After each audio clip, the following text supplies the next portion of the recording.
Wynonna Judd finally breaks silence. On her mom Naomi Judd's death, an event that shook the very foundation of country music and left an entire generation of fans in silence.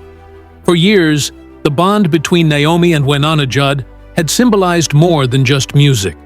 It was about family, perseverance, and survival. Their story wasn't perfect. It was layered with heartbreak, conflict, and reconciliation. But through it all, they had always held on to one another. Until one day, everything fell apart. When Naomi Judd passed away in April 2022, the shock didn't just ripple through her family. It struck the world like a lightning bolt, silent at first, then roaring in every corner of the music industry. She was gone, without warning, without goodbye. And for months, Wynonna said nothing. She grieved quietly. She vanished from the spotlight, leaving only the sound of her absence behind. 2 years later, Wynonna finally spoke. Not with anger, not with bitterness, but with the weight of a daughter carrying 1,000 unsaid things. Her voice, trembling and raw, told the story of love, loss, and survival. She didn't speak to heal the world. She spoke because if she didn't, she feared she might never heal herself. Naomi Judd was born Diana Ellen Judd on January 11, 1946, in Ashland, Kentucky. Her childhood wasn't easy. Her father ran a gas station. Her mother worked as a cook on a riverboat. The family scraped by, holding on to whatever peace they could find. But even as a child, Naomi felt something inside her that didn't quite fit. She was strong, but that strength was born out of necessity, not comfort. When Naomi was 19, her world changed forever. Her younger brother, Brian, died from leukemia. He was only 17. The pain of his death settled deep into Naomi's spirit. It never truly left her. She learned then what it meant to carry grief quietly, to hold sorrow in her bones and keep moving forward. She wouldn't be the same after that, but she would survive. She always did. At 17, Naomi became pregnant. Her boyfriend, Charles Jordan, abandoned her.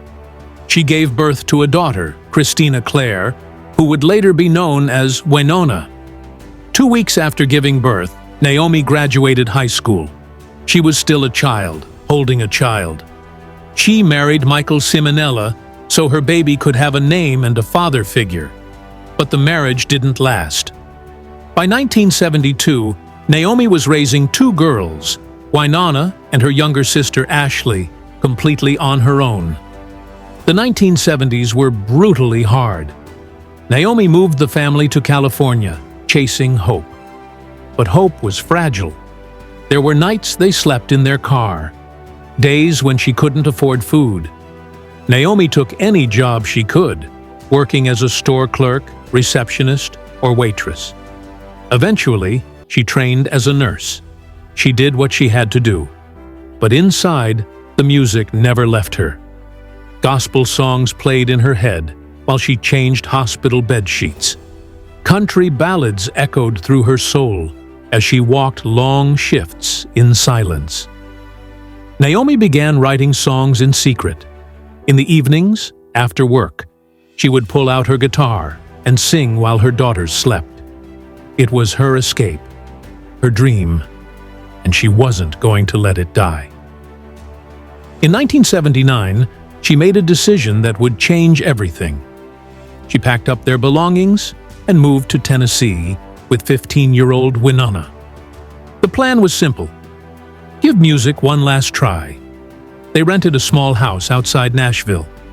No fame, no fortune. Just a cassette recorder and the will to try. Naomi played guitar. Wynonna sang. Together they created demo tapes. Naomi mailed them out to every label she could think of. Most never replied. But one day, a recording landed on the desk of an RCA Records executive. Everything changed. In 1983, Naomi and Wynonna were signed. The Judds were born. and with them came a whirlwind of success. Their first album, Why Not Me, dropped in 1984 and went straight to #1. Suddenly, the women who had once lived in a car were walking red carpets. Naomi, once a nurse with calloused hands, was now a country music star. From 1984 to 1991, the Judds became legends. With 14 #1 singles, including Mama, He's Crazy and Grandpa, Tell Me About the Good Old Days, they redefined the genre. They weren't just a duo. They were a story, a message, a force. The Judds sold over 20 million albums. They won Grammys, CMAs, and ACMs. They stood for the working-class woman, the mother, the survivor. Naomi wasn't just a performer. She was the manager, the stylist, the strategist. She built the Judds from the ground up, stone by stone. But fame did not come without fractures. As Wynonna grew older, she wanted freedom. She wanted to experiment with her voice and her identity, but Naomi could not let go. Their bond, once unbreakable, started to splinter. Fights erupted over songs, outfits, and interviews. Naomi later confessed that she confused control with love. "I thought I was protecting her," she once said, "but I was just afraid to lose her." In 2024, she held a virtual gathering. Not to promote anything. Though she hadn't created a foundation in her mother's name, Wynonna helped fund several large campaigns aimed at starting conversations around depression. "Silence killed my mother," she said on Sirius XM. "We can't stay silent anymore." That's when she made another decision, one that stunned many. The Judds' final tour, originally planned before Naomi's death, was not cancelled. Wynonna chose to continue it, alone, but not really alone. She expanded the lineup and turned it into a tribute. Each concert became an evening of remembrance and song. It wasn't just about entertaining, it was about honoring and healing. She invited iconic female artists to join her: Faith Hill, Martina McBride, Brandi Carlile, Little Big Town. Each one sang with her, shared stories, and remembered Naomi. They sang Mama, He's Crazy, and Why Not Me. They performed Love Can Build a Bridge under dimmed lights as images of Naomi played behind them. Fans wept. So did Wynonna. The most powerful show was held at the Murphy Center in Tennessee. It was the exact venue where Naomi had ended her career in 1991. This time, Wynonna stood there without her mother, but with her mother's memory. The event was broadcast on CMT and later released on Paramount Plus as a documentary titled Between Hell and Hallelujah. The tour grossed more than $20 million, but for Wynonna, the value was never in dollars. It was in every tearful hug from a stranger, every letter from a fan who said they had thought about ending their life too. And now, maybe, they wouldn't. While Wynonna Judd sang in front of thousands, another story was unfolding behind the scenes, one not told in lights or applause, but in the quiet corners of her life. After losing her mother, she stepped into a new role she had not expected, but embraced with everything she had. That role was guardian, caregiver, and grandmother to a little girl named Kalia. In 2022, Wynonna's daughter, Grace Pauline Kelly, was facing serious legal trouble. She had entered a rehabilitation program and could no longer care for her young daughter.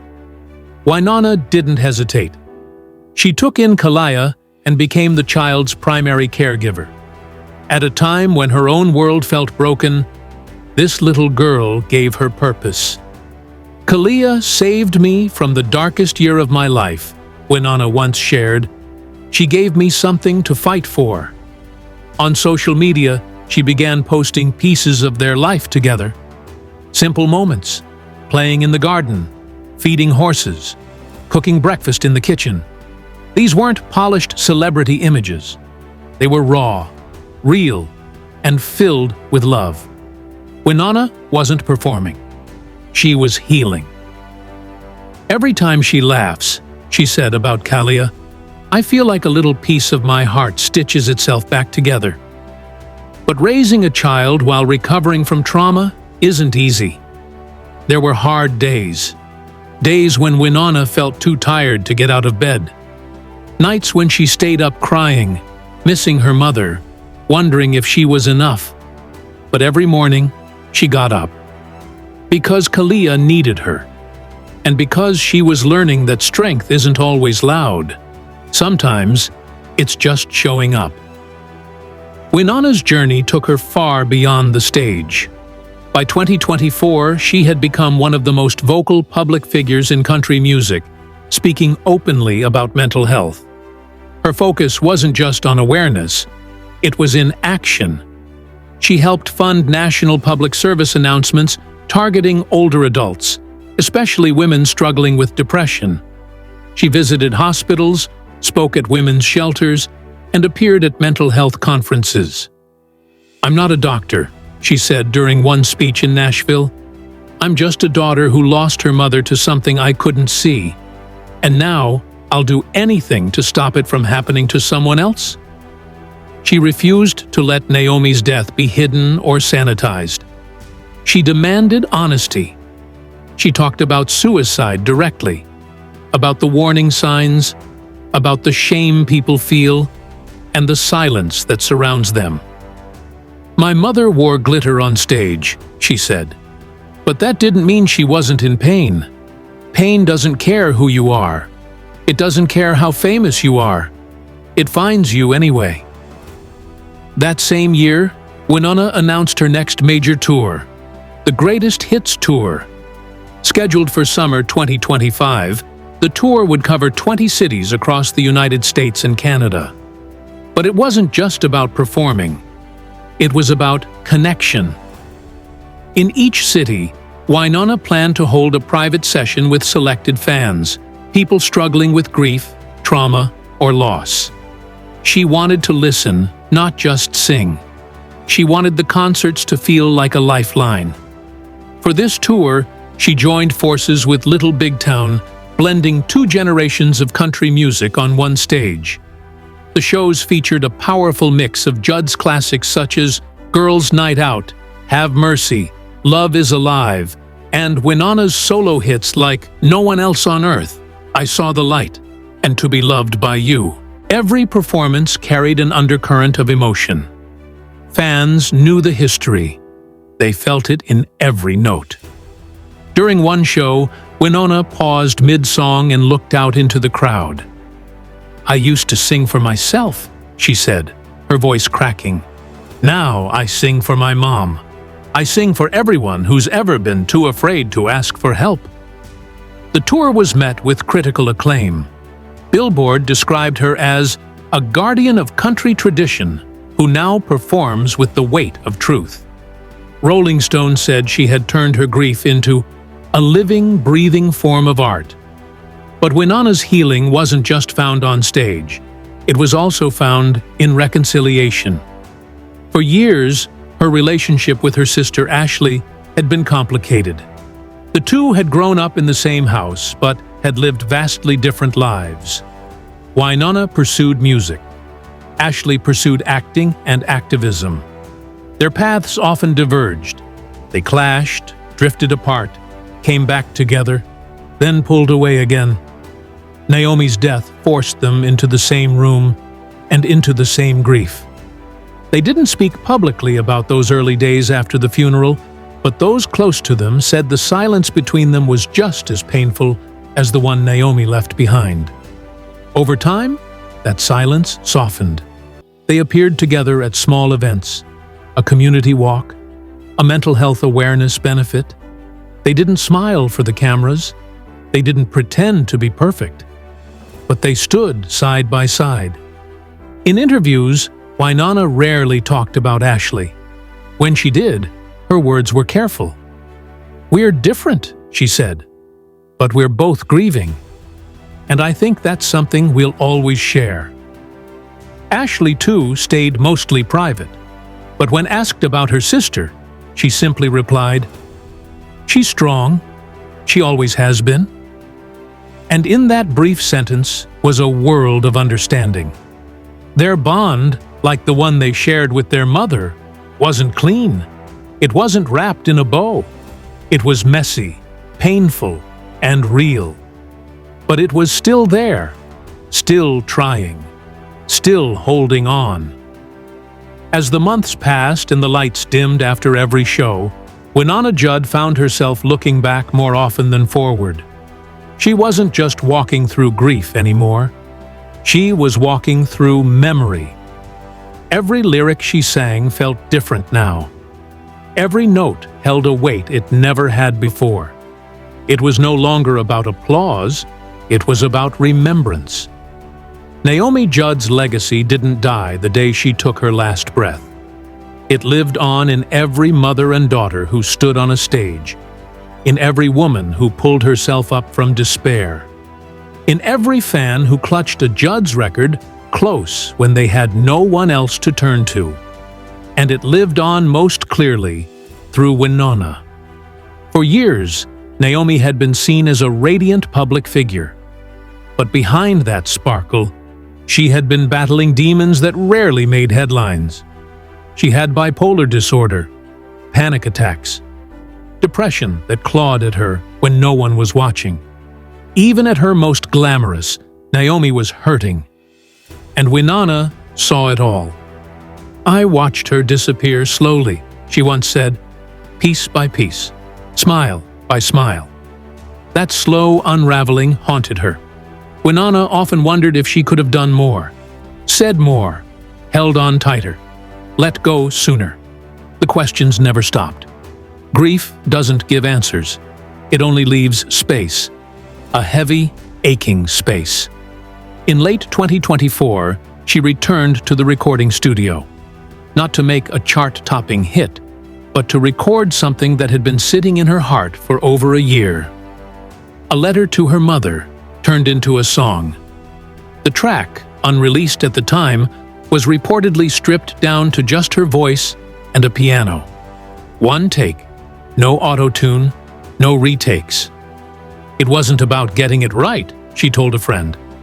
It was about letting it out. The lyrics, as described by studio staff, spoke directly to Naomi. They weren't polished or poetic. They were real. "Why did you go without saying goodbye? Didn't you know I needed one more fight?" It was raw, painful, and beautiful. There were no plans to release it widely. Wynonna said she wrote it for herself, for healing. By early 2025, she was also working with lawmakers and advocacy groups, hoping to push for expanded mental health resources for middle-aged and elderly women. She visited support groups anonymously. She donated to suicide prevention hotlines. She spoke at private luncheons with families who had lost someone to depression. She didn't want praise. She wanted change. "People didn't talk about this stuff when I was growing up," she said at one event. "And my mom never wanted anyone to know how bad it really was. But silence is deadly. We have to break it." Her advocacy began to inspire others in the industry. Country artists started opening up about their own mental health. Concert venues began offering free therapy resources at select events. Radio hosts started dedicating segments to talk about grief and healing. It was a ripple effect, and Wynonna had been the one to throw the stone. She was no longer just a singer. She had become a voice for the broken, a face for the ones left behind. She stood for those who couldn't stand for themselves. As 2025 unfolded, Wynonna continued touring, parenting, and advocating. But there was always one name that hovered in the air: Naomi. No matter how far Wynonna traveled, no matter how many songs she sang, her mother's presence remained. Wynonna once said that grief doesn't end. It just changes outfits. Sometimes it looks like tears. Sometimes it looks like silence. Sometimes it looks like singing on a stage when all you want to do is scream. She often shared moments on social media where she spoke directly to her mother. Short captions, a photo of the farm, a sunrise, a birthday cake with just one slice cut. "Thinking of you," she would write, or "I hope you're proud." And in those small, quiet posts, fans found themselves. Because everyone has someone they miss. Everyone has words they never got to say. In the fall of 2025, Wynonna organized a tribute concert in honor of Naomi. Not a tour date, not a press event, just one night, one stage, one purpose. Held at the Ryman Auditorium in Nashville, the event featured not just singers, but survivors, therapists, families, friends. The audience was filled with people who had lived through the kind of pain that Naomi couldn't escape. Wynonna sang last. She performed "Love Can Build a Bridge," the song that had closed the Judds' final concert in 1991. But this time, she didn't sing alone. A video of Naomi, taken from decades earlier, played behind her. Her mother's voice echoed through the hall, singing in harmony with her daughter one last time. The crowd stood. Many wept. And Wynonna, her eyes full of tears, didn't stop. When the song ended, she stood in silence for a full minute. Then, without a word, she walked off stage. The audience stayed quiet, honoring the moment. It wasn't a concert. It was a goodbye. And a beginning. The press didn't cover it with flashy headlines. There were no celebrity red carpets. But for those who were there, it became one of the most powerful nights in country music history. It wasn't about fame. It was about love, and loss, and healing. Wynonna never stopped being honest about her pain. She never polished it up for the cameras. She let it show. And that is why her story mattered. She didn't just survive Naomi's death. She honored it. She turned her suffering into purpose. She turned her sorrow into strength. And she carried her mother's memory not like a burden, but like a banner. As the year came to a close, Wynonna had no plans to retire. She had more music to sing, more stories to tell, more people to reach. "I'm not done yet," she said in one interview. "There's still work to do." And in the hearts of those who watched her rise, fall, and rise again, she had already done more than enough. Because legacies are not built in one moment. They are built over a lifetime. And Naomi Judd's legacy, her music, her battles, her triumphs, and her tragedy, now lives on in every note Wynonna sings, in every life she touches, in every tear she wipes from a stranger's eye. Wynonna Judd didn't just break her silence. She shattered it. She screamed. She sang. She stood in the ashes of her pain to build something sacred, something that cannot be forgotten. And if this story makes you think of someone you love, don't wait. Call them. Hug them. Tell them. Because tomorrow is not promised. And sometimes, all it takes to save a life is a single word spoken in time. If this story touched you, share it with someone who needs it. Subscribe for more true, powerful stories like this one. And remember, silence may hide pain, but truth can heal it.